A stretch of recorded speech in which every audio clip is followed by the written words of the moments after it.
Luck, one and all. Right, well, there's one thing that we can rely on this year, and that's the fact that there will be a general election. And the leaders of the three main political parties are already beginning to outline their campaigns.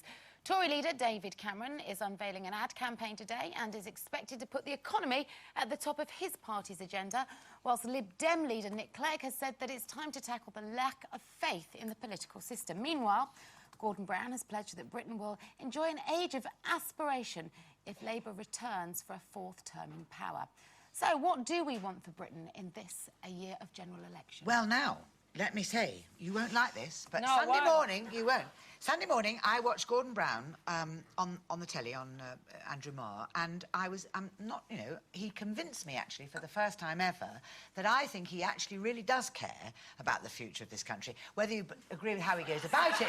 No, but what impressed me was positivity. I am now sick of the depression. I think it's time to move. We've got to move on now. Let's be positive. Yes, there have been things gone wrong.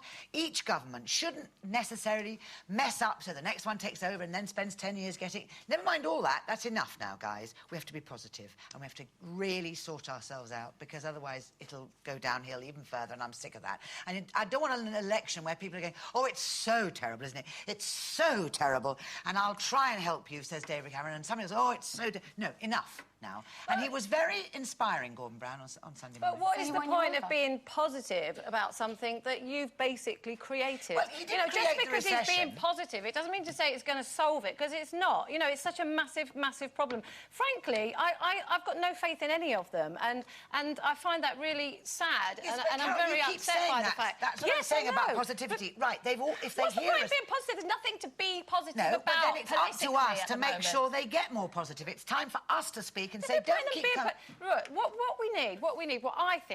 what I think Britain really needs at the moment, and you know, you can't deny that the political landscape is totally blurred. They're all saying the same things. I want division between the parties. I want to be able to vote for someone who says, I'm going to do this, not so that the other one turns around and says, no, we're going to do that. Like they're arguing amongst themselves. No, well, forgetting about us. I think they've totally destroyed our trust in the political system. I think they have done that, and I don't believe a word any of them say. By they, you mean who? Not all of them. Yes, exactly. I mean, they have destroyed the trust. The politicians. Right. All of them. Well, nearly all of them. The ones that have been in the media, the ones for the last 10 years, the public and Parliament have basically been bypassed. You know, lots of laws have been passed without even debate. You know, we've been to war without debate. All of these things have happened, and I find that very disturbing. But my main thing is that I can't see any...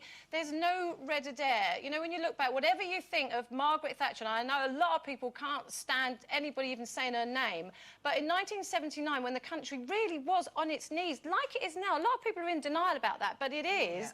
Yeah. And there's nobody. I can't see anybody coming over the horizon to save us. But there isn't any. David Cameron's not going to do it. I agree with you about there's nobody stands, but it's up to us to look and to start being aware. Also, Lynda, it's time for us to start listening, because we are a nation of apathetic voters. Yes. And politics needs... Yeah, Coleen, we were talking earlier today. You were saying you're not inspired to vote for anybody, but we'll all sit and vote on a singing competition or ice skating competition. Yeah, it's about we get the result we want if we vote on an X Factor competition, but we don't get the vote.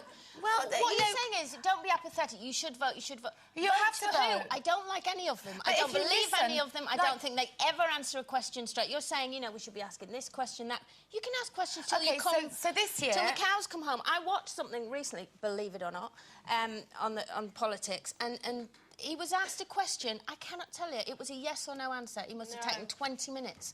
And I was screaming at the telly, just say yes or no. That's all I wanted. I didn't understand a word he said. That's one politician on one panel. What I'm saying is... Every politician I ever watched. Yeah, well, the ones that get on, there are other... Do you know who your politician is, your local politician is, up in Manchester, for instance? Well, why don't you go and look and see what he's like? Because I'm very busy. Well, he'll decide. He will be responsible yourself for deciding how much your local schools get, how much is... You know, there is... they say they are, and they say they'll do this, and they say they'll do that, and then we vote for them, and they never do Coleen, what they've said they're going to I know, do. but then we've got to get together as a community. It ultimately is the voice of the people. It's Truly. not. They don't listen to the people. Because we don't give them a Lynda, hard enough time. Lynda, Hey, can I just say... People do feel powerless, though, at the moment. They do feel powerless. I'm telling you, we can have power if we all get together instead of sitting in our front room saying we're too busy to do anything about it. And I tell you what, if we don't do anything about it, you end up with extremists in power. Yes. And do we want a country that is run by the likes of the British National Party? That's why we have to vote. That's why we have to vote. OK, much more to be said on